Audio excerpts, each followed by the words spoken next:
Hello, and welcome to another week of the Story Darks podcast. I am your co-host, Mike. And I'm your co-host, Alex. And today we are continuing our discussion of November with Volume 2.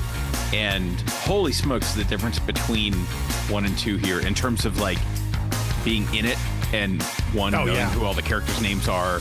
Yeah. And having we finally get a sense of the plot. Right.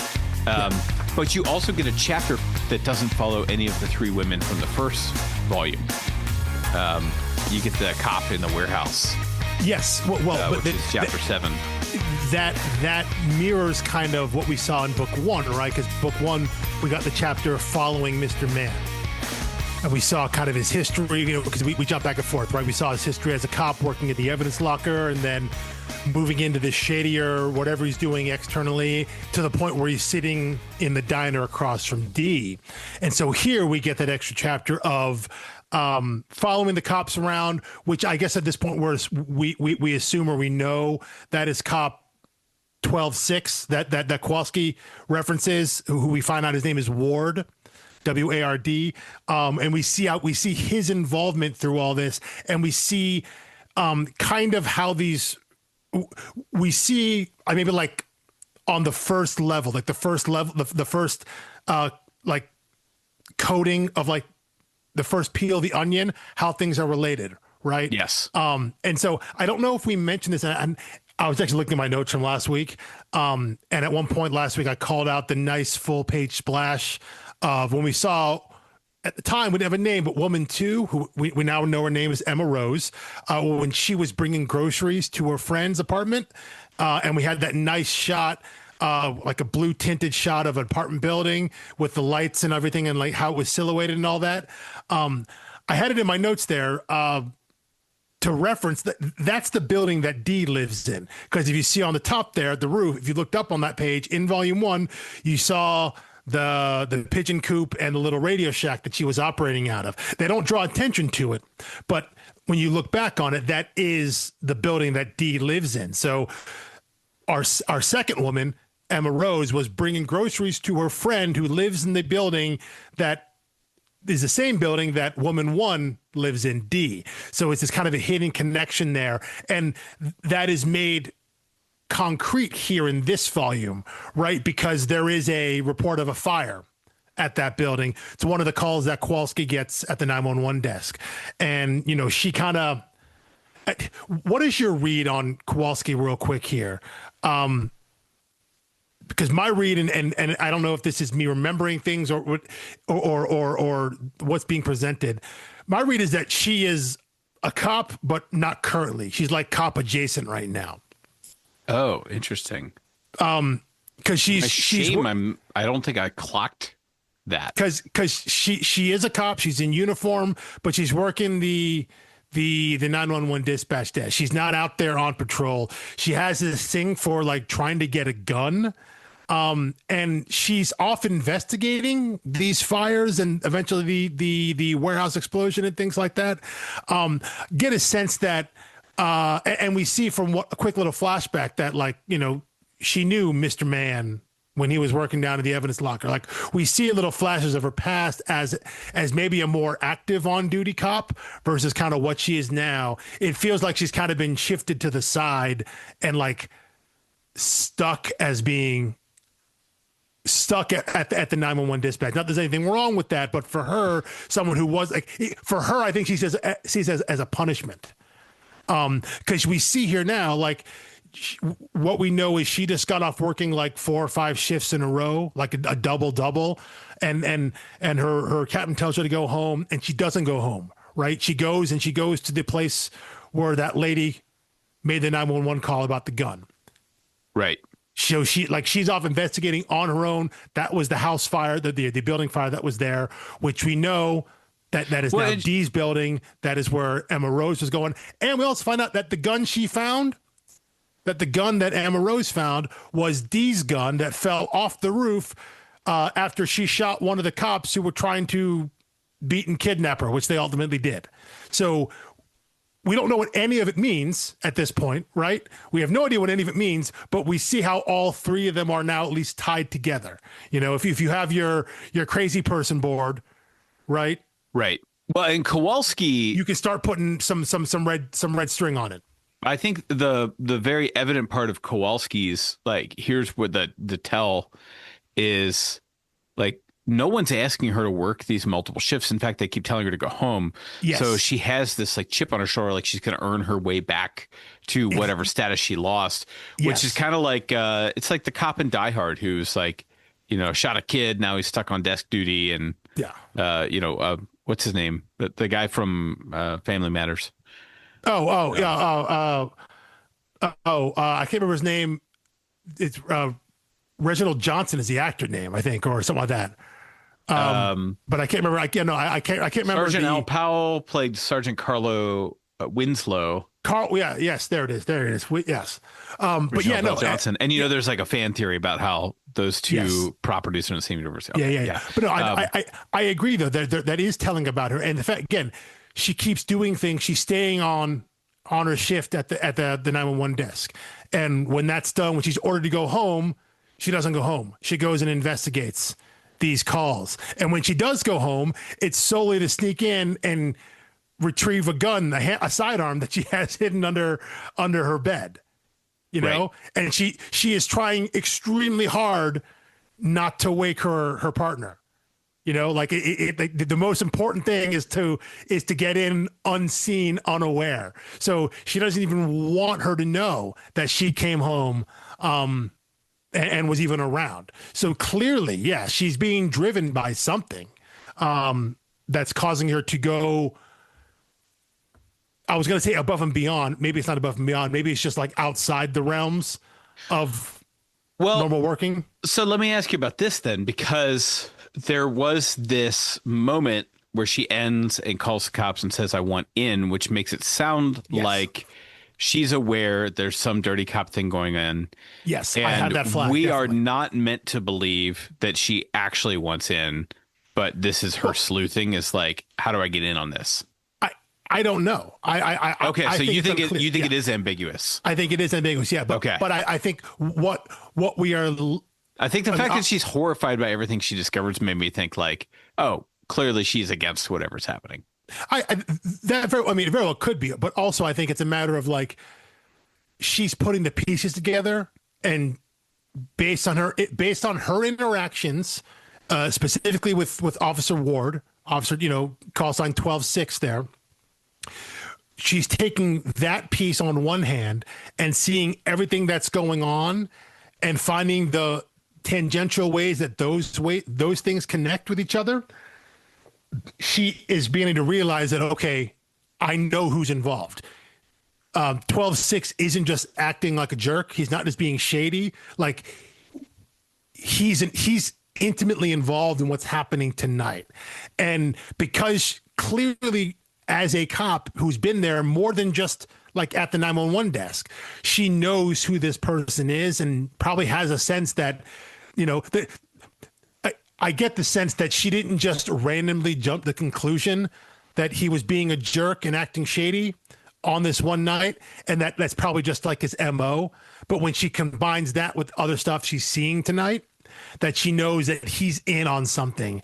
And maybe she sees that as a way for her to get out of her situation or better her station or something like that.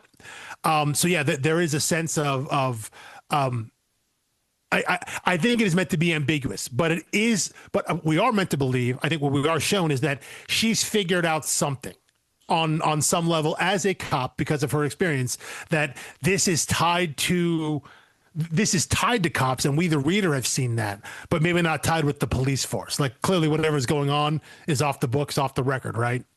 So right. What I think what we're shown is that Kowalski, she's able to put these together and doesn't feel like she's in a position to, like, she's not going to rat on anybody. She's not going to IA or anything. Her first thought is like, I think I know what's going on here, and I'm going to call because I want to be a part of it. Whatever's happening, I'd rather be on the inside than on the outside. It's like she knows that's a safer place, maybe, being a hugely relative term. But she'd rather be on the inside of whatever mayhem is going on than on the outside, maybe caught in the crossfire. Yeah, I think that's fair. Which, by the way, I thought, as I remembered back to Volume 1 discussion last week when we were kind of saying like, who would you assume the main character is? And I was like, well, Dee, because it opens closes with her. Um, and then I said, but I could see the case for Kowalski. Yeah. And here, almost a slap in the face, they open and close with the character who didn't even get a name in the first one. So it's like, this is an ensemble drama, I think is what is like the big piece we're taking away here. And I thought Kowalski's thing was the least interesting. I think her role in this volume was to start connecting dots. Like what she actually and I appreciated did, that. But the little action movie we got from Emma in the trunk was one of the coolest things I've ever seen. That is, and then you go from that to more like, here's someone just kind of fumbling their way through the fog. Yeah, I will say I had that marked down there in terms of the we'll come back to that the opening part there. But yeah, I agree that kind of Kowalski's her actual detecting, her sleuthing, because a lot of that's her monologue in what is probably the hardest to read letters. Like her inner monologue cursive is difficult. You have to went from that one clear story, clear lettering, great action to basically no action, murky story, and impossible to read lettering.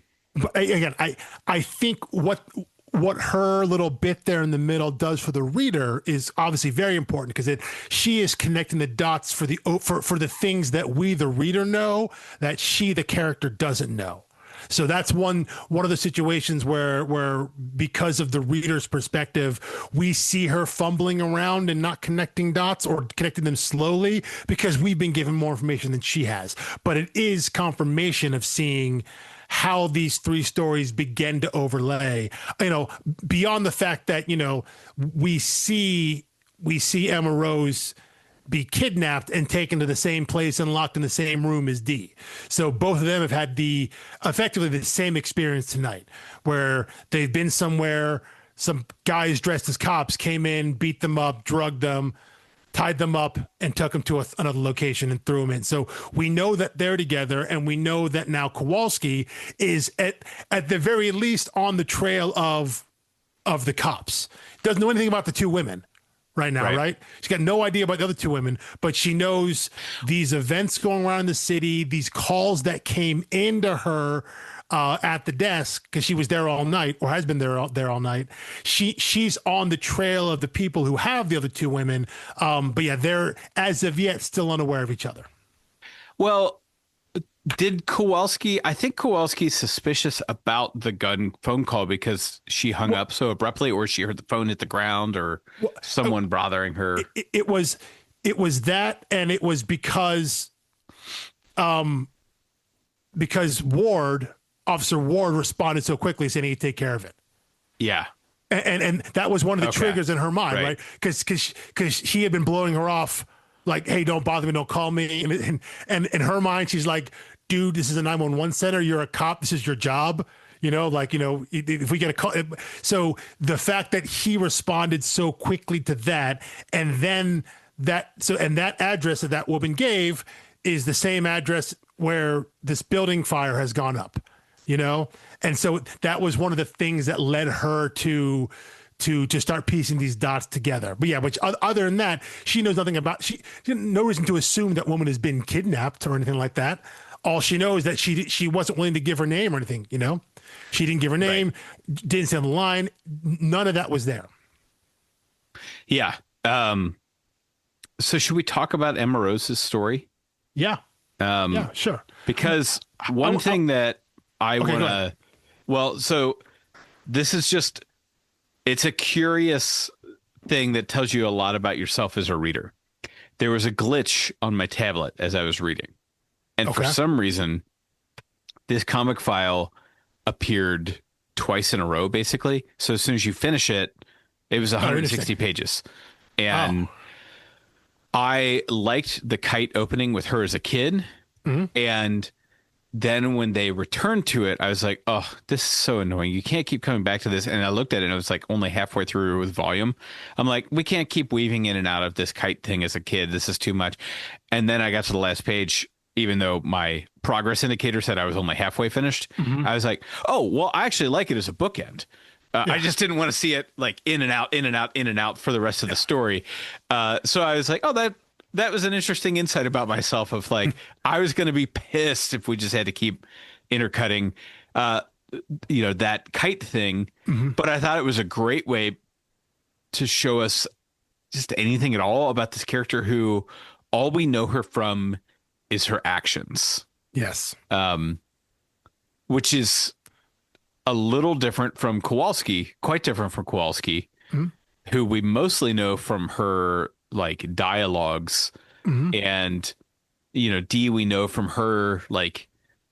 I would say very similar to in terms Kowalski and Dee are presented to us very similarly, where we see a lot of flashes, a lot of panels. We just get a sense of what their day is like. You see them like arguing or debating with people, negotiating, which shows you a lot about who they are. And then Dee, you have to assume is at least fairly intelligent to be like this great puzzle master. But also an addict. Also an addict, or right? maybe Which has no impact on intellect, but I'm saying, in terms of what we're shown, yes, someone who is fairly self-destructive, we've seen have those tendencies. Kowalski probably the same way. She's sneaking drinks on the job and all that. Again, avoiding her home life. So we get, I was going to say more rounded, but I don't know if it's rounded. But we get fuller pictures of both Dee and Kowalski than we ever got of Emma Rose. And so I agree. It was cool to see something here, albeit taking us back to her childhood, which I thought was an interesting choice. Yeah, well, when we first saw the child, I was like, childhood not in the city either. Correct. But I was like, is this supposed to be showing us Dee before she was an addict? And then you see it's not Dee. And so it's like, well, unless they're introducing a new character, I assume I know who this is. Yes. But the fact that they like Elsa's, the way she panels fidgeting with the rope, tying her hands and intercutting that with tying the ropes, the strings together for the kite, when she takes everyone's strings and her shoestrings are like a mile up in the air, I deeply enjoyed all of that, and the action scene of it, I thought was great. In fact, my only like, if I was doing this, would I have done this? Like, I don't think I would have cut to the cops driving the car. I would have kept it in the trunk with her. Like, it's fine to show like she's in a car, but like them debating red lights. But I guess what you get from that is that they're both dressed as cops, but they're not driving a cop car, and they're worried about attracting the attention of the police. And I think also one of those cuts early on one of those pages there is like, oh, hey, you know what? There are bullet holes in this car, Right. So and you're right. The fact that they're not in a cop car is important there. But you mentioned earlier, and I'm glad we're here now. This whole sequence here with, this is one of those sequences that could work as a completely silent sequence. Yes. The idea that she's muffled and can't speak, but she's also in the trunk. And so she can't hear what's happening out there. It's just muffled sound. So you could do this sequence in silence, but the dark contrast, right, of the red hue from inside the trunk, which I guess is just meant to be like low light, because I can't believe there's not like a trunk light that's on. And with the kind of bluish, tealish, blue greenish outside in the rain sort of thing outside the car. It's such a great contrast that Charretier and Hollingsworth have done here.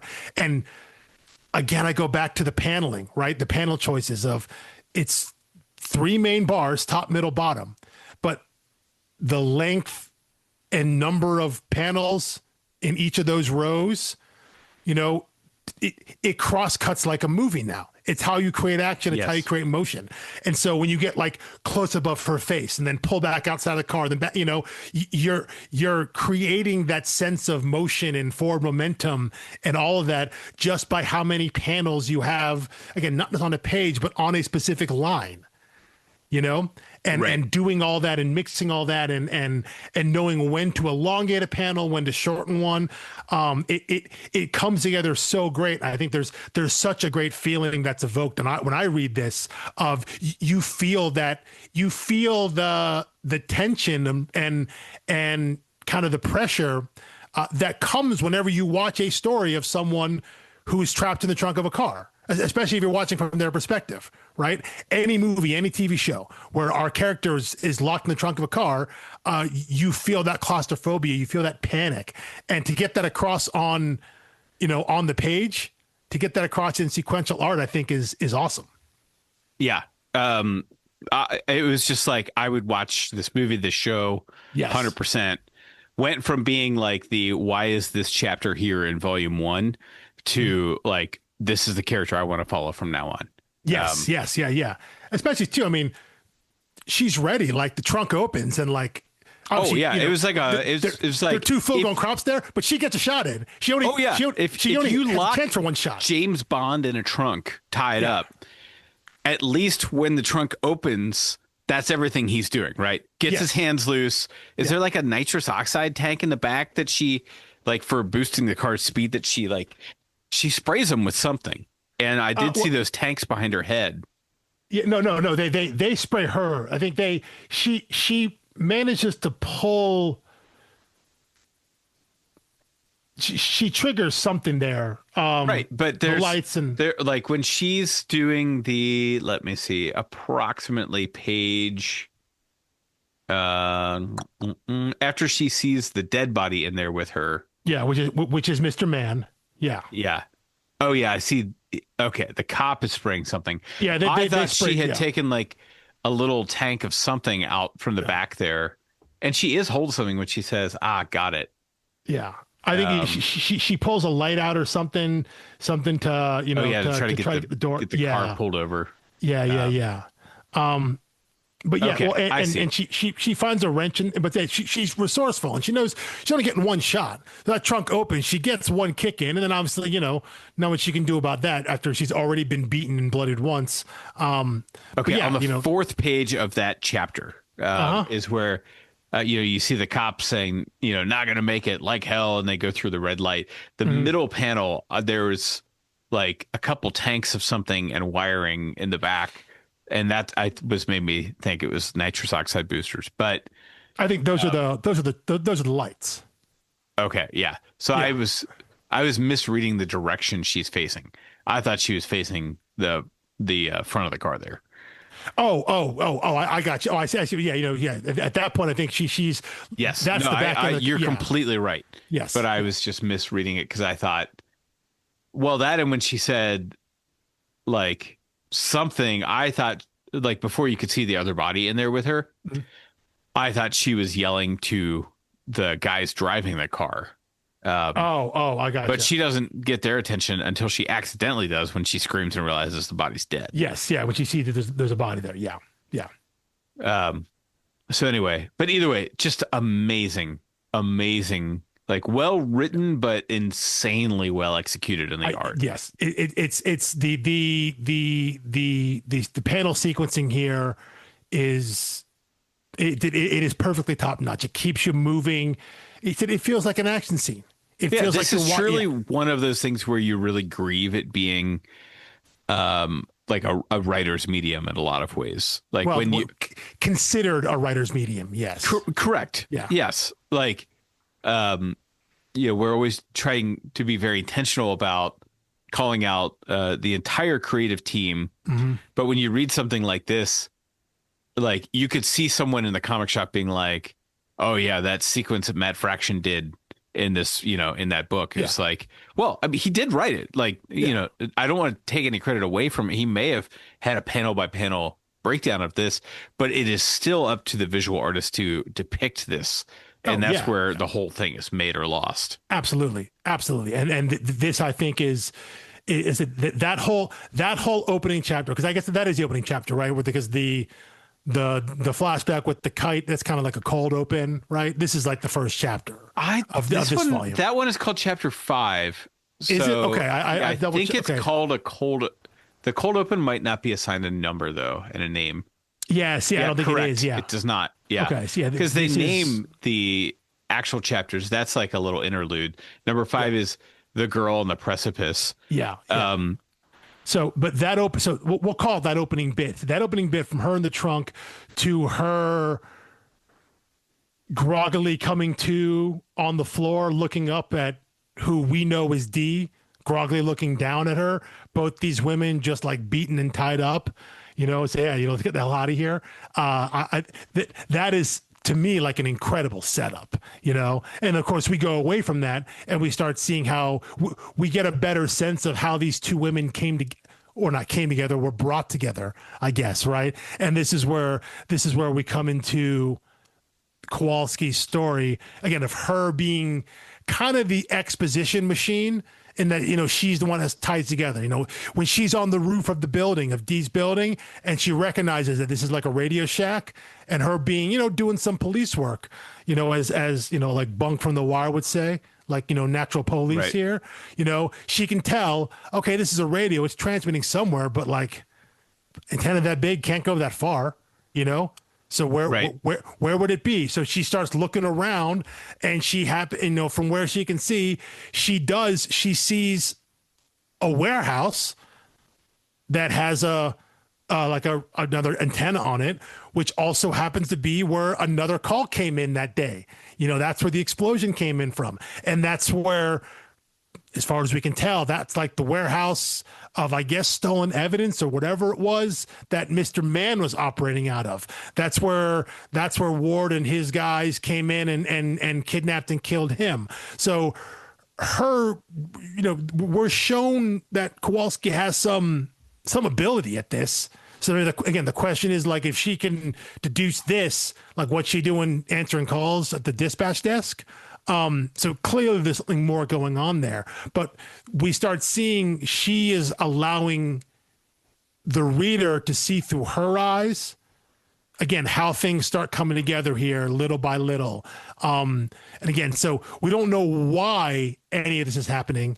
We don't know what any of it means, but, at least in this volume, we start getting actual connections. We're putting some of our characters in the same place at the same time, and they can start interacting now.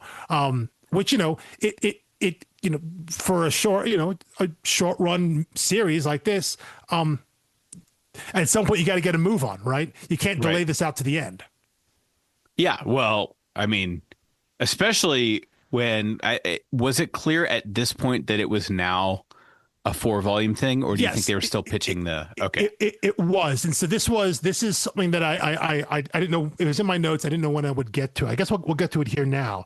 So this volume 2, The Gun in the Puddle, came out in July of 2020. Book 1 came out in November 2019. This book was originally supposed to come out in March 2020. Now, obviously, for reasons that didn't happen, but in interviews that I heard from, maybe this was just Elsa Charretier, who did an interview in late February, early March about this book. The book was still solicited to come out in March of 2020, like right before the world kind of all went to hell. It was still solicited to come out, and at that point, she said that it was now 4 books. So they knew in the process between 1 and 2 that it was going to be 4. Now, this book got delayed, obviously, because everything got delayed in 2020. But I guess my point being that the expansion of the story wasn't a result of the delay. Yes. It wasn't. So they knew going in that this was now going to be 4 volumes. So for whatever they were in their creative process, they had decided or concluded this was going to be now required a 4th book. So hopefully that that informs a little bit of what we read in this book as well now too. That the idea that, oh, we're not halfway, we just reached halfway through a planned 4-part story versus, oh, we're 2/3 of the way through, and now looking back, we're only halfway through. You know what I'm saying? Like there's no hindsight on this. This book comes out, and even if it came out in March of 2020, even if things, even if the world didn't burn down then, this still would have been book 2 of 4 volumes. So does that knowledge now affect any or color your view of this volume in any way, knowing that when this book came out that they were already planning for a 4th book, that there was already going to be 2 more volumes? Does that change anything, color anything differently for you? Well, I think the thing that it changes for me is I think it makes me revisit the cast expansion slightly of like, yes, we got the little backstory with the cop in the first one, but I thought that was still primarily to inform us about Kowalski or D rather than the cop himself being one of the characters. So then when you give a whole chapter to the cop in the middle of this one, it feels like, oh, is this something that would have been left on the cutting room floor if they had kept it to just the 3 women for 3 volumes? And I don't know. Obviously, there's no way for me to know what it would or wouldn't have been. But that's what I'm curious about. It'd be a very different story because in a lot of ways, the story of these 3 women, they each get their own story essentially. And then that 4th slot is like, yes, it's specifically about Mr. Mann, and then we see more of Officer Ward, Officer 12-6 there, or just like the cops in general. You could almost classify that as like the what's going on story, like the larger worlds, like the larger forces acting on these women's story, right? It's the 3 women involved and the forces that are conspiring in some way to draw them together. So yeah, maybe if you were to drop one of them, I guess that could be one you could drop if you need to streamline things here and tell the story just through the perspective of the 3 women. That makes a lot of sense to me. And maybe I could, now that you said it, I can see a scenario where they're like, well, if we need a little more time, what we can do is we can lay a little more groundwork on the outside world here, without giving away the game, because you don't know any more than you know now. That's just more kind of filling in some of the gaps of giving us a little more context as to some of the things we see happen to our other 3 women, specifically with around, like in this case, both Dee and Kowalski, because obviously Emma Rose's story is direct. Everything we know about her right now is directly tied with the cops, the dirty cops as they were. So yeah, I could see that in terms of giving the story a little more room to breathe, and maybe allowing them a little more space to flesh things out for the reader. And in a lot of ways too, maybe also, use some of that to lay some false tracks, yes. to throw some other things out there, just throw different things against the wall here. So you, the reader, you have more information, but you don't have any more clarity. And I think that when done well, I think that can be good storytelling. I think if you get to a point where you keep doing that, it becomes frustrating storytelling. But if you do it just enough, where you expand, expand the viewfinder out some for the audience, and you're like, oh, there's so much more information, and yet none of it makes any sense to me yet. Well, and I will say this is the other thing that really helps with the OGN format is had that chapter 7 where it follows the cop in the warehouse, had that been a single issue in a 12 or 20, I would have been so pissed. Exactly. As we said last week, I agree 100%. If this story were to be serialized, it absolutely could not just be divided based the way they had the chapters in the OGN. Like, that just does not work. They would have to completely recut the story and give you different parts of that in each issue. Because you're 100% right. In a single issue format, grinds it to a halt. Grinds everything completely to a halt. And it's the kind of issue that you're like, oh, well, in hindsight, it works and you see the whole story. Well, that doesn't really work when it's month to month serialized. It does work when it's part of it, when it's a chapter in OGN in an ongoing series of OGNs.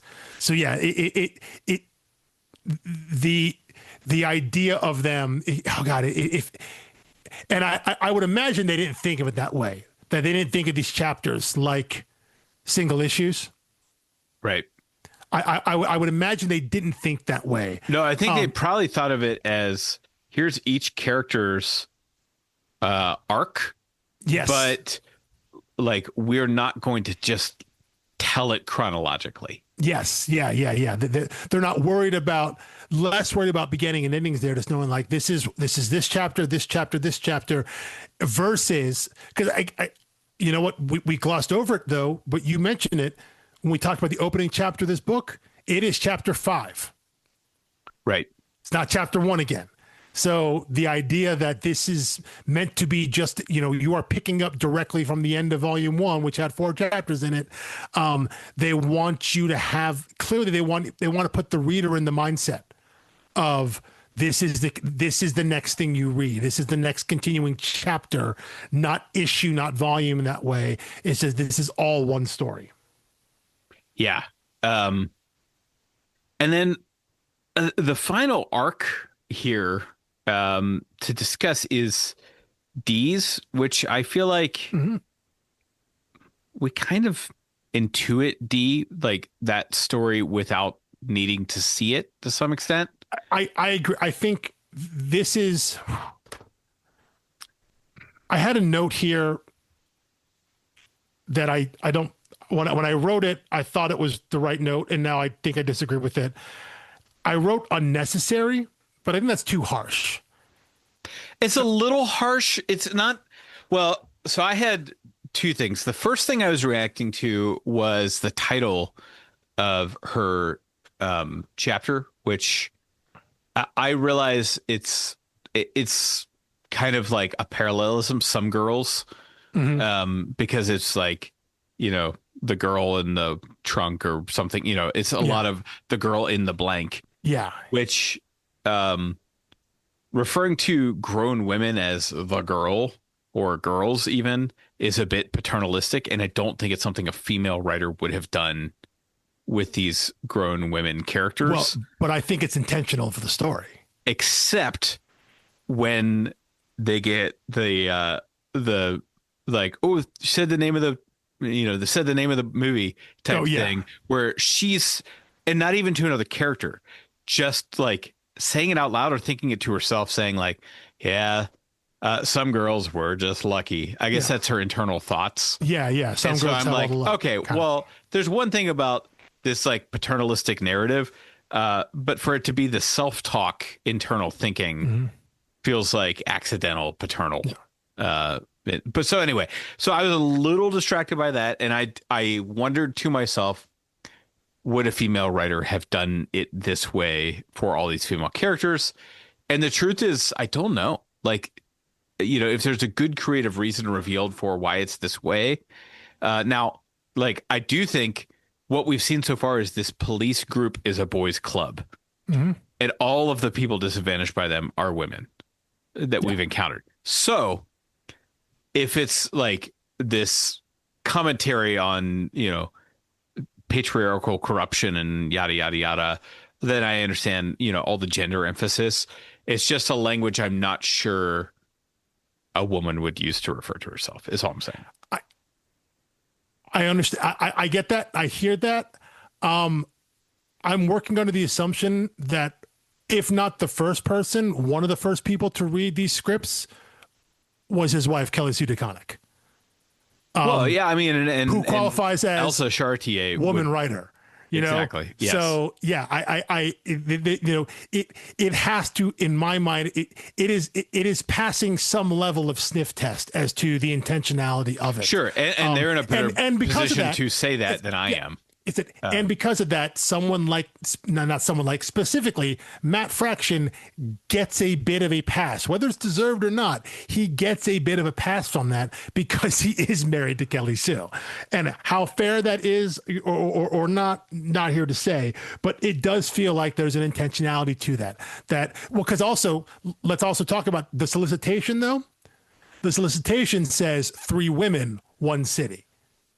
So which made me think, well, there's an intentionality in the book that we're talking, but also I think there's a, not opposure to it, but you in that way of naming things, right? You think about something like the girl with the dragon tattoo, the girl with the pearl earring. There is a something they feel like they might be referencing, if not specifically, but like. Right. Yeah. Subconsciously. I think my only thing there is that, I've seen the girl with the dragon tattoo. Yeah. And she never pauses, looks at the camera, and calls herself the girl with the dragon tattoo. Yes. Yeah. So I think it like, it's not the naming convention of the chapters or the use anywhere. Mm. It's just literally the character's self-reference. Yeah.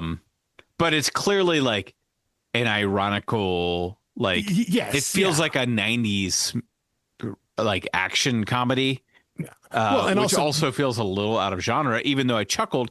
And like, you do expect a certain level of humor from Matt Fraction, which you're not getting in this book. Not a lot. The most you're getting is a little like, I was going to say that right there, because look back at when Dee is saying that, it's because things aren't going well, She's not saying that. So her saying some girls have all the luck is being like, well, got screwed over again, didn't I? It's kind of like the Parker luck, The only luck you have is that things go wrong. And so I think that's what Dee is commenting on. So yeah, that's a good point about the comedy. I didn't really think about that. That little bit of internal monologue for Dee is about as funny as the book gets. And it's not like laugh out loud. It's not ha funny. It is just like observational of, yeah, you're right. There's an irony to it. Of just, my life sucks, right. Because I'm lucky, clearly that's the only reason why. So, but yeah, I want to go back to when I said unnecessary. I guess the reason I thought it was harsh is because it does fill in a bunch of gaps, right? Because if you go back after reading this, if you go back into volume 1, you see moments of her capture, right? We see some of those flashes. And at the time when we see them in volume 1, we don't know exactly when and where they're happening. We see her, I think we see someone kick down the door of the Radio Shack. We see her kind of getting beaten. We see her getting punched and kicked. And I think at some point, one of the cops like hits her with her own crutch. We saw that intermixed with her, doing the job and getting the job from Mr. Man, because we don't know how long she's been doing that for. We see her go into her apartment, pull up a floorboard and pull out a bag of money, right? We see her do that in volume 1. Here we see those events now happening chronologically. We see what happens in the immediate aftermath of there not being a code to send.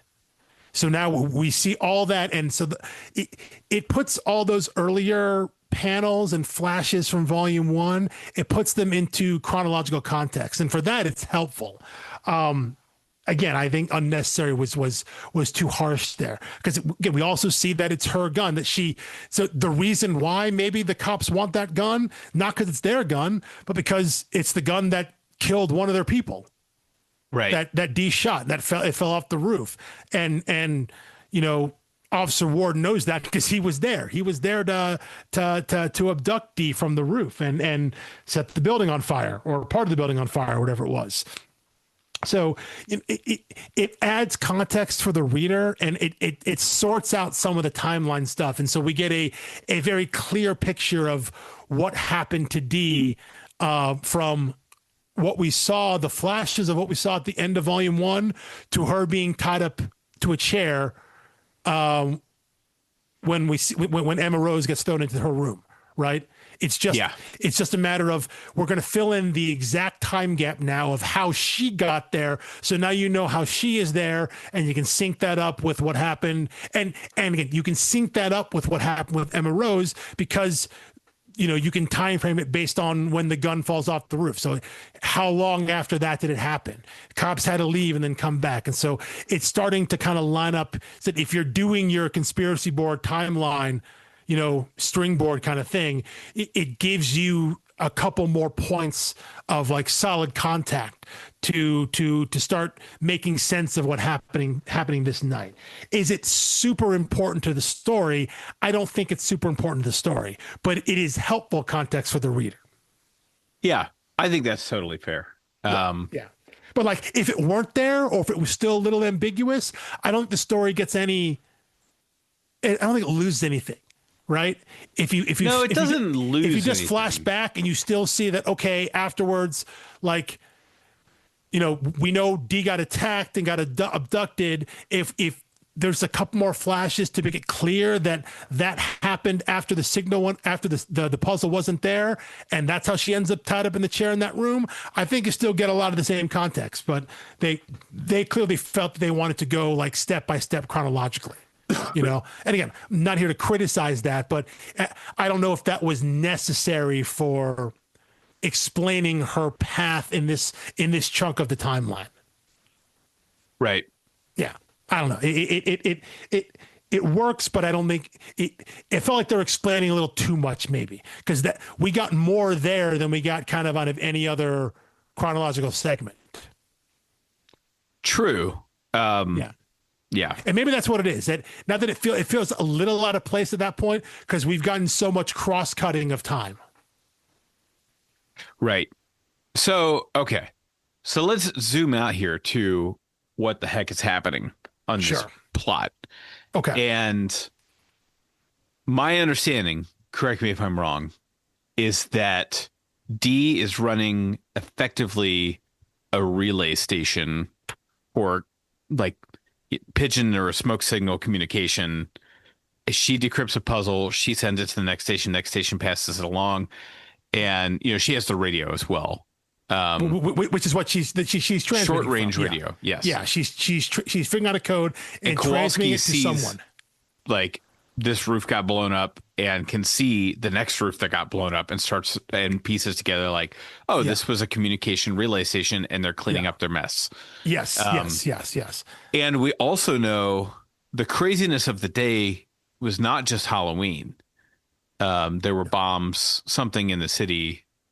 Yeah, there's stuff going on. Yeah. Right. There's stuff going on. We don't have a super clear picture of that, but it's starting to become clearer. Yeah. I'm also wondering if this all takes place one night and it's Halloween on the day when she makes the phone call. How is the book November? Well, it is at night, so it's 31st into the 1st. Okay. Okay. Yeah. 24 hours that way. Yeah. I could see that there. But that's a fair point. But maybe it is that it starts on Halloween night, and that's when these things are going well, yes, down. and if the whole thing is taking course over the night, it ends in November. Well, I guess technically it has to start in the morning, though, right? Because that's when Dee gets the paper. She gets up first thing in the morning, right? Gets the paper, goes to the 24 diner. hours starting from 8 a.m. on the 31st. It ends. It would end. Yes, it would end in November. Yes, which I think it ends where November begins, and I think that's enough connective tissue. Yeah, yeah. But could you have just as easily called it October? But I think October would connotate that it's a different kind of story. That it's horror or that it's Halloween related in some way. And this plot isn't specifically Halloween related. In fact, the mood of the book, like I didn't even question the title in volume 1. I was like, oh, it's dark and brooding and moody and it's noir. Right. It's November. And I say that we're recording on, I guess this is how the sausage is made. We're recording on November 8th right now. It's 54 degrees outside and we've got a snow warning for Monday morning. Yep. November 10th. Yep. And it's been, it's been nice, but it's been gray and overcast and, moody. So you're right about that. This book, it's called November, takes place ostensibly on Halloween, got nothing to do with everything we associate with October, right? That's spooky season for some people, right? Yes. It's the whole month. And you're right. It's a completely different connotation. And October is spooky season, right? November, which gets swallowed up some, that's just like autumn for people, right? Yeah, or Thanksgiving, but you know, But that's what it is though. It's oranges and reds and yellows. It's the leaves turning, even though a lot of places leaves have already turned by November. For a lot or of they people, don't it's turn like at all. that's true. You know, It's pumpkin spice, looking at you, West all that Coast. stuff there. But that's November, and then December is just Christmas, right? Right. And so November does have this, you're right, it has this connotation of not so much gloomy, but it's overcast, right? It's starting to get cold. It's not cold. It's cold, but not snow, right? That's kind of what I think of in November, right?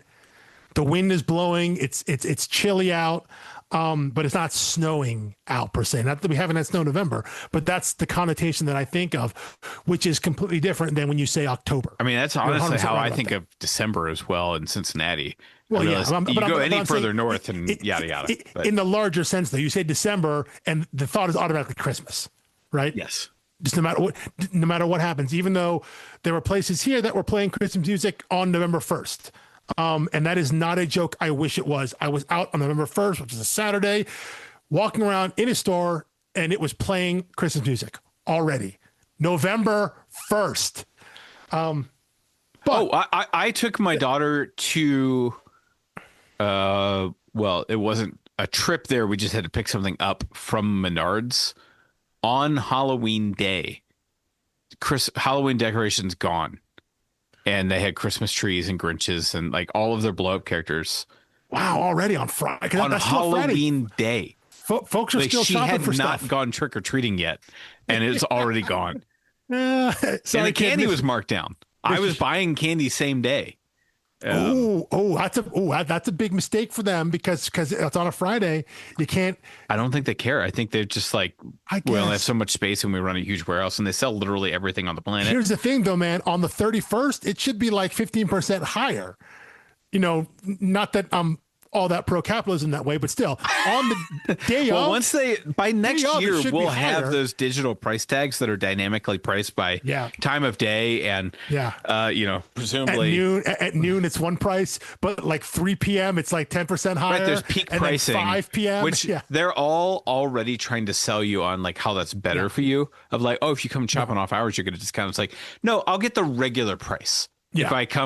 If I inconvenience myself, I can get the regular price. Yeah. And you can get more money from me for the same thing by me coming after work because I work for a living, which is how I can afford groceries in this economy. So I can be to do my part of this transaction. I can only be here at certain times for which you will penalize me for because that's apparently how this system works. So right. And they're like, don't think of it as a penalty. Think of it as a reward for doing what we want you to do.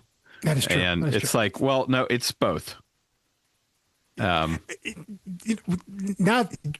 I hadn't thought about the title until you just said that now, because I just take it that it's called November and glossed over the fact, that Kowalski specifically says it has equal claim to October. Yeah. Yeah. Like she hates Halloween because that's when stuff goes crazy at the city. But the book's November. If it weren't taken, they could have called it The Long Halloween. Yes. But that's very much taken. Very much taken. But yeah, there is something that's evoked. It's almost like November. It's like November has like built-in noir vibes. Yeah, right? I think so. Like November and like February, right? Gray, overcast places. I would have called March, but yeah. Okay, yeah, with the rain maybe. Yeah, because February you get first of all we still get quite a bit of snow, and you get Valentine's Day. I guess I'm saying in general. Gloomy, but November definitely just has like built-in noir vibes. You know, you said a story in November, a noir story, and it's like you get an extra little bump on that just because. Oh, yeah, of course it's going to be kind of rainy and chilly outside. Of course you're going to be bundled up. You're going to have a thick coat on, have your collar up, maybe a scarf on, your hat pulled down. Like all that's just inherent in existing in the world. And those are the visual hallmarks of a traditional noir story. So yeah, there's something to that, and I wonder how much thought went into that specifically. Those are the kind of things that I feel like, because like this book is different. It's a different type of all in one day story if it happens in July or August. You know, Oh my then gosh, it becomes, yeah. but then it becomes do the right thing. Right. You know, it becomes, or like, you know, In the Heights, that's like a one weekend, you know, where it's in the summer, and the fact that it's super crazy hot is part of this. It's built in the story. This idea that it's the seasons are turning and it's getting kind of dour, it's darker outside, all of that feeds into the vibe that the story is putting out. And I think the mood and vibe of the characters. So all that's it's another layer, I think, in which this book kind of almost incepts you as a reader, because Yes. they know what you're thinking of when you think of November, right? It's like you're being played on that level, kind of whether or not you realize it or not. I would just love explaining this to someone who lives and has never lived anywhere else, but they live in LA. Yeah, yeah. And they're like, yeah. you know how November's real moody? And they're like, Yeah. yeah, sometimes it gets 72, 71. I know. Yeah. I got to put a jacket on. 74. Yeah. I got to put a jacket on because it Gotta wear a got sub beanie. 70. Yeah. It got sub 70. You know, it's like, oh, Jesus. Come on, people. Anyone in LA wearing a beanie just deserves to be punched. Well, yeah. You know what? There is. And I'm not pro violence. You know, I'm just saying. Well, listen, you're literally asking for it. You know, my folks live out in California, Southern California. They've been out there a very long time now. And it is, well, like when we visit in wintertime, and it's like a high of like 65 or something. And yeah, my folks are bundled up. They got a jacket on, and I am in shorts and a t-shirt because I just came from 25, you know? Oh yeah. You know, so 65 feels awesome right now. And it's just, yeah, it's a different understanding of weather. But like also in their defense, I totally get getting acclimated to wherever you are. oh yeah, well, Like and it your body happens will just adjust. And it happens so quickly too. People I know who've lived out there, you know, who grew up in parts of the country that had weather. They were like, it takes like 6 months, and like the minute it gets below 60, you're like, oh my God, it's so cold. You know, like it happens so quickly. So, but you know that. So yeah, they you know, but. Even if you haven't experienced that, there is a general idea. That's what I was saying, like the concept of November and of autumn, right? The feeling of fall, the pictures of fall, right? Even if you live in a place that that you don't have the weather there, you see people in sweaters and scarves and mugs and stuff like that, right? Right. Hallmark movie.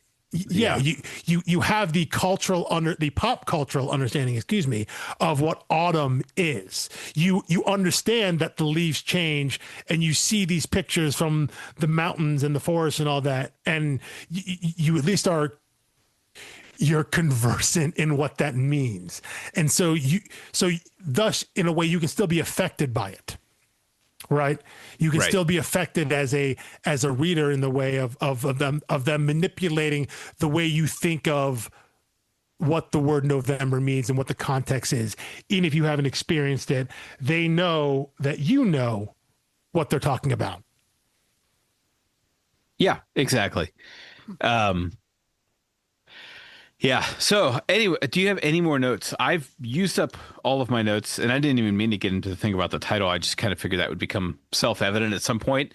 But I did bump on it as I was thinking through, like, so I don't think, by the way, had you not said anything, I don't think there's anything that automatically tells you all of these events happen on the same night for the entire series. I think that's a mild spoiler you may have given us. Well, but they put that in the solicitations. Oh, right. The opening, they say is 3 women, one night. That's right. That's right.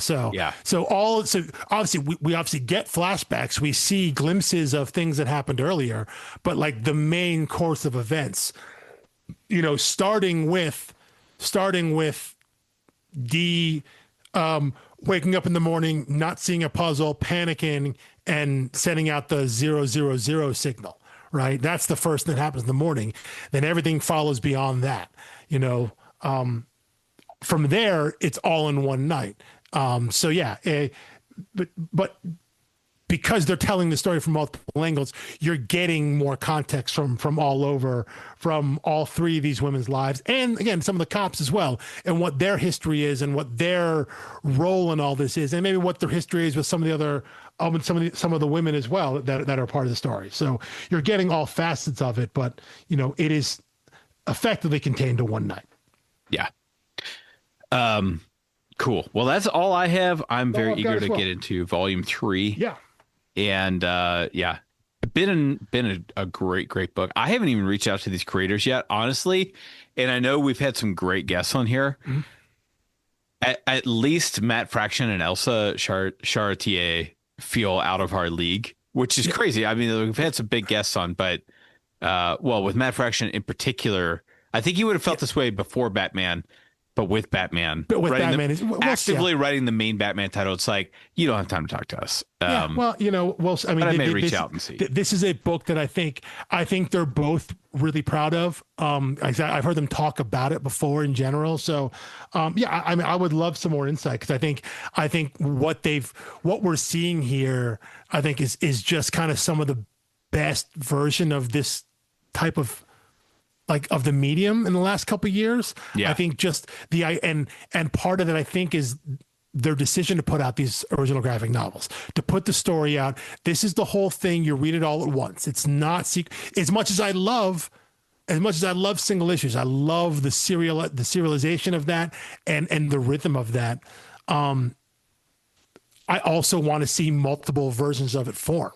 You know, I don't need to read every book that comes from Distillery or like Old School Black Label, but I love the fact that they're publishing stuff in the larger magazine size, you know, square bound format. I love to see them do that, because I like seeing that they're playing with the size and the form. You know, I love seeing comics being reprinted in the compact format. You know, both Marvel and DC, you know, reprinting full trades, you know, 10, 12 issues in that smaller digest format size. I love when creators put out original graphic novels. Also love it when they put out I like to see the medium have to see creators get to use and flex in these different ways, in whichever way that best suits the story they're going to tell. And not feel that they have to be constrained that, oh, the market's only going to bear this kind of story told in this kind of way.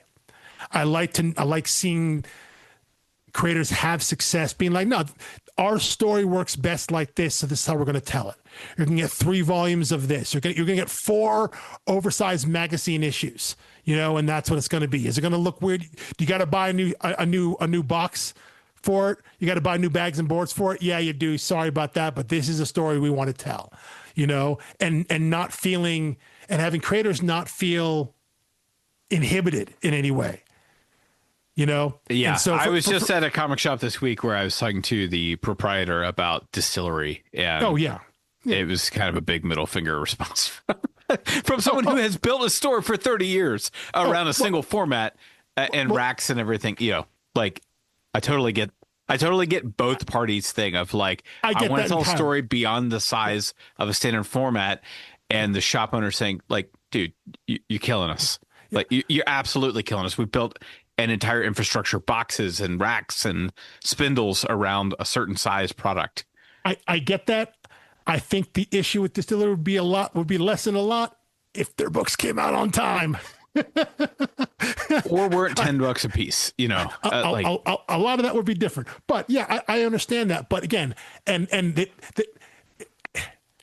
but what I don't want to see as much, I don't want to anger comic shop owners and things like that. But if this is the format, this is the best way for them to tell their story, having more page for an artist to work off of, to get to express and tell the story, I am all for that. And if shops got to adapt, then they got to adapt, because I mean, they could choose not to sell it, you know, and I know that's kind of a jerk response, but like, they don't have to order it. And so and if no one ordered it, then the creator at the side of the creator, okay, you can do what you want, but no one wants this, you know, right? Like, and I'm fine with that sort of response. I just want creators to feel empowered to tell their story the way that they want to do it, and then it can be received however it's received. But if they're saying, like, the fact they said we want that Fraction and Charretier said they want to tell this story in this format, in these connected standalone graphic novellas, and at no point, I'm assuming no point, someone was like, yeah, but have you thought about single issues? You know, like that, Right. that's such an absurd thing to question ask. But I wouldn't be shocked if someone, at least, you know, just so it's said in the room. But like that seems absurd to me, and I'm glad that they're able to tell this story in this way. And clearly, at some point, they were like, you know what, we need one more. And I, you know, again, if I'm Image, I'm like, yeah, of course, take it. You know, because there's no reason for them to play hardball and be like, nope, we gave you 3 and that's it. You know, the idea that they could then, after the fact, be like, you know what? No, the story needs one more. We got to go to 4. And them being allowed the runway to do that. Yeah. Them being allowed the freedom to just tell the story that way, I think is great. And I that's I was the just kind of getting stuff I big wanna see George more of. Clooney vibes from you saying, we need one more. Yeah, we you need want one more. You want Yeah. more. You want more. Yeah. And that's another Cincinnati shout out. Anytime we mention George Clooney. Adjacent, Cincinnati adjacent. He claims it, we'll take it. That is true. That's true. That's how we roll here in Cincinnati. It's like, if you're willing to admit you're from here, Yeah. I don't care about state lines or, you know, I once heard Rob Lowe say he's from Cincinnati, and I'm like, Close we'll enough. take it. Yeah. Close enough. Close enough. You know, if Allison Janney and Martin Sheen want to have been in Dayton as well and claim Cincinnati, that's like being from Fort Worth and saying you're from Dallas. It's like, we'll allow it. Well, but that is true. They'll call That's it one Dallas, metro Fort area, Worth. right? Yeah. We haven't quite. We're getting there. We haven't quite become the Cincinnati Dayton metro area. There's still a few chunks of the county that needs to. But actually, the creep is happening. The creep is happening. This is fascinating. But I learned, because we geographically are closer than Dallas Fort Worth, but I learned the criteria is that you need at least 10% of each city commuting to the other one for work. That's the criteria. Oh, I didn't know that. Yeah. Isn't that crazy? Oh, that's wild. Which means had they That's built fascinating, the actually. train or the light rail up 75, we would already be dead. Which is done that. I Yeah. realize, like, the extreme minority of our listeners live in Cincinnati, and so no one cares at all about what we're talking about anymore. At this point, you probably turned the podcast off about 2 minutes ago. We haven't actually signed off, but you know, in your heart, know that we've signed off. Yeah, and I'm late to a family birthday party, so I'm going to go. All right. So we will thank you for listening.